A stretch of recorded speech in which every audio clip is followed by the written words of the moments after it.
Happy New Year, and welcome to our first dev update for 2025. 2025 is a special year for Valorant. It's Val's 5-year anniversary, and it's also our first official season, V25. If you haven't seen Anna's video about Valorant's next chapter, check it out in the description below. In 2025, our focus is all about investing into Valorant. We want the game to be in the best shape it's ever been in, and to solidify our foundation to keep growing and evolving for years to come.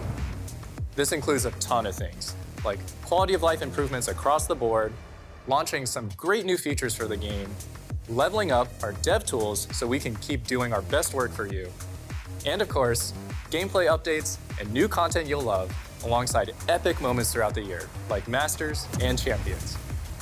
We're so excited for V25, and I'm gonna hand it over to the dev team to preview just some of the things coming up for you in the first half of the season. Were you first? Yeah, I was first. Yeah, okay. 3, 2. Hey, I'm Ryan. I'm one of the agent designers, worked on Tejo. Hey everyone, I'm John Gusicki, the agents lead for Valorant, and today we're going to be talking a little bit about Tejo, our newest upcoming initiator. Tejo is our newest Colombian man of action. He is our take on a more strategic, top-down focused initiator, here to apply a ton of pressure to different locations on the map. We really want you to move or die. With Tejo's kit, we still want to make sure that gunplay is front and center. So I think what we want to do instead is provide Tejo tools to create the disruption, create that play pattern where it's not actually the utility that's getting the kills, but instead the gun when they flush out. So the cool thing about the ultimate is you're able to have it map targeted the same way you have the rockets. In comparison to Breach ult, which comes from you going forward, you're able to choose the direction. So if you wanted to clear the team towards you or away from you, you have that choice. So it's about like choosing like how do you want to play this round? How do you think they will move out of the way? And like what checkmates can you create by having them come either to you or away from you in that way? The journey to settling on who Tejo is, his archetype, who he is as a person, really spawned from the kit. This idea that like your knowledge and experience round over round benefits you if you play off of it. And we're like, oh, that's kind of like this older, grizzled, battle combat experienced person. We have Brim. We don't need another Brim, so like, what's another take on this? And we thought about the well-dressed man of action, the like really, really experienced combat veteran that we've all seen in the action movies, running away from explosions. That's who we were making with Tejo. Tejo? Yeah? I think he's going to be spicy for sure. Yeah, just a little spice. I think we've shown that we've kind of pulled back on a lot of like abilities doing damage. What players will slowly realize is it's a lot more about the tactic. It's a lot more about those moments that you can create with the damage instead of it actually being the damage. Tejo was our first agent of the year, kicking the year off in a fun, explosive way. We currently have 2 more agents planned for the rest of the year. We think there's some heavy hitters that you're gonna have fun with. You know, as always, agents need to provide colorful new ways for you to play the game, new and exciting play styles that we can shine a light on. But we're not quite ready to reveal any more information about them other than you're gonna get a couple more. So you'll have to wait and see what we're cooking up for you. Bye. Later. My name's Dan Hardison. I'm the live design balance lead on Valorant. Hi, I'm Tiffy. I'm the product manager, and I get to work with Dan on Live Balance. Today, we're going to talk to you a little bit about what you can expect in 2025.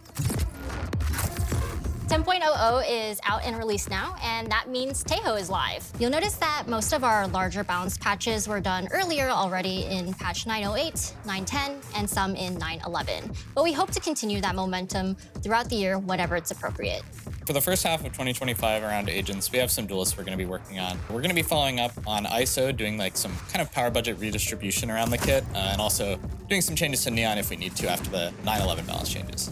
We're also going to be adjusting Deadlock. We're going to be trying to make her sound sensors have a little bit more value and also just try to give her a little bit more aggressive potential. Oh, Dan, we should actually talk about Harbor. I don't think you've mentioned that yet. We do need to talk about Harbor. For Harbor, we're really trying to make him more satisfying to play in particular, just trying to make him more enjoyable, more fun, more commonly picked in your average rank game, because right now he's just not picked very much. So 2025, we're going to look at our map pool rotation strategy once again. We've heard the feedback largely around variety, and that's what we're going to be focused on. So if you haven't heard, we are going to be rotating every act this year. For patch 10.00, 2 maps came in, 2 maps are leaving, and the number might change across the year. So the main priorities for the balance team in 2025, we're really trying to focus in on our tactical roots here and make sure that gameplay clarity and audio in particular are very easy to understand so that you can react to whatever is going on your screen and kind of make the right tactical decisions, as well as making sure that the skill cap in the game remains high, that all the time you're putting into Valorant is rewarded, both on a strategic and kind of a mechanical level. For the portions of mastery that Dan has mentioned, you're going to notice some of those changes have already rolled out and will be coming across the year in 2025. One example was the accuracy changes that we shipped with gunplay and movement in general. That should be increasing kind of the skill cap you see in Valorant. Separately, there's the maintaining our competitive foundations, which is a lot of bug fixing and just addressing visual and audio clarity in the game. Valorant's always in kind of an evolving game. Everyone is just continuously getting better. They're improving. We're releasing new content. I think the 5-year point is a good point for us to kind of examine everything we have in the game. So we're trying to take a pass at as many things as we can and try to rein in the game to make sure it's feeling tactical, make sure you can respond to pieces of utility appropriately, making sure that gunplay still matters. All those kinds of things are really high priority for us right now. And in this moment of reflection, it's really exciting to see just all the metas come through in Valorant. We started with double dive, we had double initiator, we had a good amount of time on chamber, which was great too, and a double controller meta. I'm really excited to see what else comes next in the future. All right, see ya gamers, excited to keep working in 2025.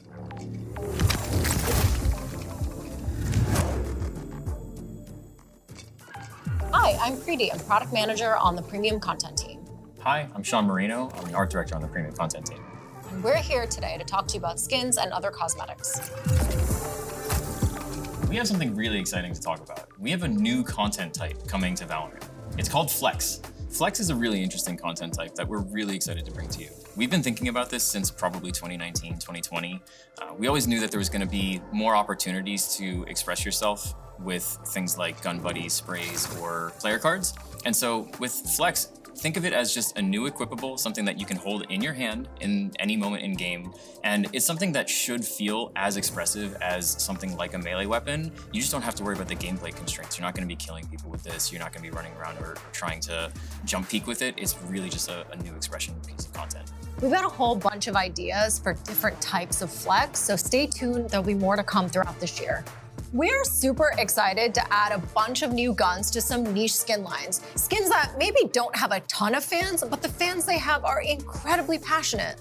I'm talking, please stop messaging me asking for a 2.0 kind of passionate. So more Wasteland. No. What about Minimum? Maybe. But I already promised them the Smite Outlaw. Nobody is talking about the Smite Outlaw except for you. Look, we know there are some skins that deserve more love and more guns, and we got you. We always like to kick off the year with a brand new skin line that we hope that you all really, really love. And in this case, it's a brand new sci-fi skin, EXO. With EXO, the goal was to make you feel like a cyber ninja. And what better to do that than having you run around with a digital katana? I definitely want to feel like a cyber ninja. And there's so many other things to love about the skin line, all the way from the really satisfying audio, brand new animations on the katana, and a really, really cool cyber finisher. This is Valorant's 5th year, so we'll have some fun plans to celebrate and commemorate the anniversary through cosmetics. Whether you're a new player, an OG beta player, or have known us since our Project 8 days, we'll have something for you. No spoilers yet, just know it's a party and you're all invited. Thanks everybody for joining us. We're excited to bring you into 2025. Hey, I'm Steven from the competitive team. And I want to talk to you today about V25 season changes. For V25 season start, we've got some new stuff that we're excited to talk about. Last year, we talked about opportunities for upside while you're on your competitive journey, and we have something to share. We're going to be adding in rank armor, which is going to give you an additional buffer of games before you fall between those major ranks. So that's from gold 1 to silver 3. For more specific details, look to the patch notes. Ranks will be resetting at the beginning of the season and again at an upcoming mid-season moment. We still see a lot of value in resetting ranks, especially as we have more players joining the ecosystem, especially now with as many players coming back to play as well. The reality is gameplay has evolved a lot since the game launched, and rank names have stayed the same, but players have gotten better. Gold today is not what gold was previously, and so we need these resets to help make sure that we keep everything calibrated across the entire player ecosystem. And we also have RR rollbacks coming. So we talked about this before. When a player gets banned for cheating, we're now going to go back for a period of time and restore losses to your RR from the matches that that player was in. And for details on that one, that's going to come later during Act 1. We think this is a really great way to kick off the year, and we've been listening to feedback, and we really want 2025 to bring our competitive experience up to speed with where the current community is at.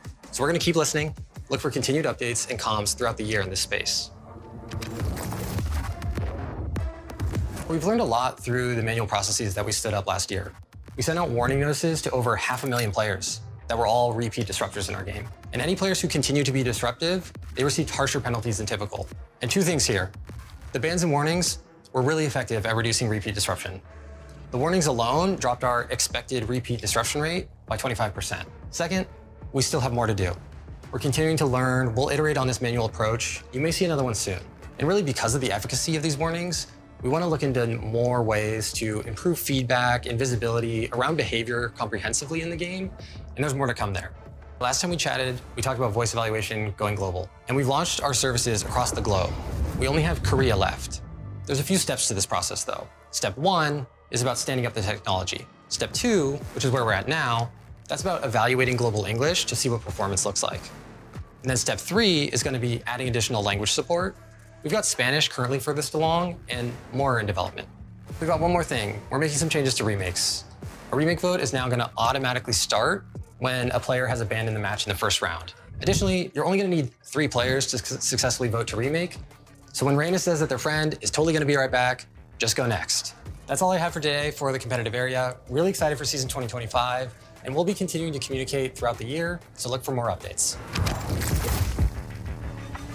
Hey everyone, it's been a minute since we shared an update on replays. I wanted to stop by to talk about one of the interesting challenges that we're currently working through, lag compensation. This is a pretty nerdy topic, so let me start with some netcode basics. In Valorant, the game server is authoritative. This means that the game server receives inputs from connected player clients, updates its record of the game, then sends the resulting game state back to players. And it does this on every tick of the server, so 128 times per second. But it takes a small amount of time to send this information over the internet between the game clients and the server. This delay means that the view you have as a player is ever so slightly in the past relative to the game server. So for shooting to feel crisp and responsive, the game server has to both track and compensate for the time it takes to communicate over the internet. When the server receives your shot, it rewinds time to match your client's view so that it can check if you hit. Without this lag compensation, you'd have to lead your shots to hit enemies and the game would feel awful. Okay, so why does this matter for replays? To capture a replay, we have the game server continuously record its view of the game. This avoids any reduction in client performance and also gives us the most accurate representation of what happened. But lag compensation can make the server's view look a little different from what you saw during play, meaning a replay could potentially show inaccuracies during playback. For example, here's a shot with a ping of 15 milliseconds. And here's that same shot in a replay. They're basically the same. The strafebot's position is 15 milliseconds further into its movement, but it's barely noticeable. But it becomes much more apparent if we crank up player pings. In this clip, my ping is 120 milliseconds. I still hit the shot, but you'll notice the hit confirm sparks are delayed and the bot moves further before its body falls. If we look at the same 120 millisecond shot in the replay, it looks like I'm aiming behind the bot and that I actually missed. The replay is accurately showing where I was aiming when I fired on my client, as well as where the bot was in the game server at the time my shot was processed. But the time from my click to the shot being processed was long enough that when combined, it looks like I missed. Here's what it looks like with some video editing magic to put the client view on top of the replay view. And also, let's slow it down a bit more. The ghost represents what I saw on my client when taking the shot, while the solid version is what the server and the replay saw. Clearly, I hit my shot on the client. The replay shows a miss. We're actively discussing how we want replays to visualize shots like this in matches where pings are high. It's a tricky problem. All solutions have downsides, and there's not an obviously correct choice. We're still evaluating what's best to show. That's all from me for today. I hope you find these behind-the-scenes details interesting, and expect another update on replays from me later this year. Hey everyone, Leo here on behalf of the VCT team. 2025 will be our best season yet. We're expanding each international league to 12 teams, with 5 new teams joining through Ascension. A big welcome to 2Game Esports, XLG Esports, Apex, Simpresa Gaming, and Boom Esports. We're also visiting 3 different regions and 3 brand new cities with our global events. Masters Bangkok will take us to Southeast Asia for the very first time. Masters Toronto will be our first event in the Americas since Champions 2023 and will also be the stage for the 5th anniversary of VALORANT. And finally, we're very happy to come to Paris for the first time to host the biggest event of the season. From my time watching Worlds and Friends, it's easy to see that the fans in that city are some of the most diehard ever, and I cannot wait to see their energy at Champions. We're very excited about esports digital goods this year. Our goal here are twofold: to give players a chance to rep their favorite teams in game, as well as support them financially. Last year, you showed up big time and exceeded all of our expectations. On top of the team capsules and the Champions Collection, both returning this year, we're introducing a brand new season capsule with a new melee, kind of like what we did with Lock-In in 2023. We're going with the Classic for team capsules again in 2025, and we're very comfortable with that choice. The Classic is present in every single round. They get more time in the spotlight and have led to some pretty fun interactions. We think of the Classic like a team jersey, where you want to cop the latest one with the start of a new season. We're making some important changes to international leagues in 2025.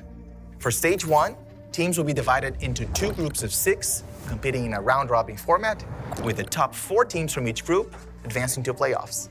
A bigger playoffs with 8 teams will keep more teams in the hunt for a longer period of time and give them more chances to qualify for global events. On Stage 2, you have a fresh new chance to clinch Champions qualification. With a longer break after Masters Toronto, we hope to give teams space to try new things and make changes ahead of the final stage of the season. We're also changing how teams qualify to Champions. One of the pieces of feedback we got in 2024 was that teams weren't rewarded enough for doing well in Masters.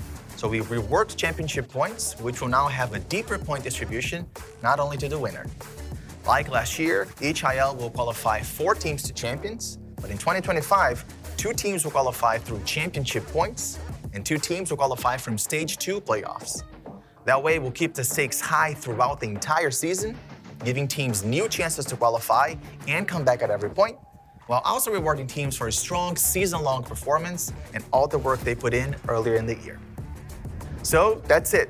Lots to look forward to in 2025. Okay, that's it for us today. Thank you so much for being here, and keep sharing all your thoughts about Val. We'll be back with more updates as the season progresses. Honestly, it's just crazy to think that we're 5 years in, so thank you all for the folks that have been with us for the entire 5 years, and welcome to all the people who are just starting today as well. We hope you can tell how much we love this game and that we love it just as much as you do, and that we're here working hard for you. So thanks again, and we'll see you next time.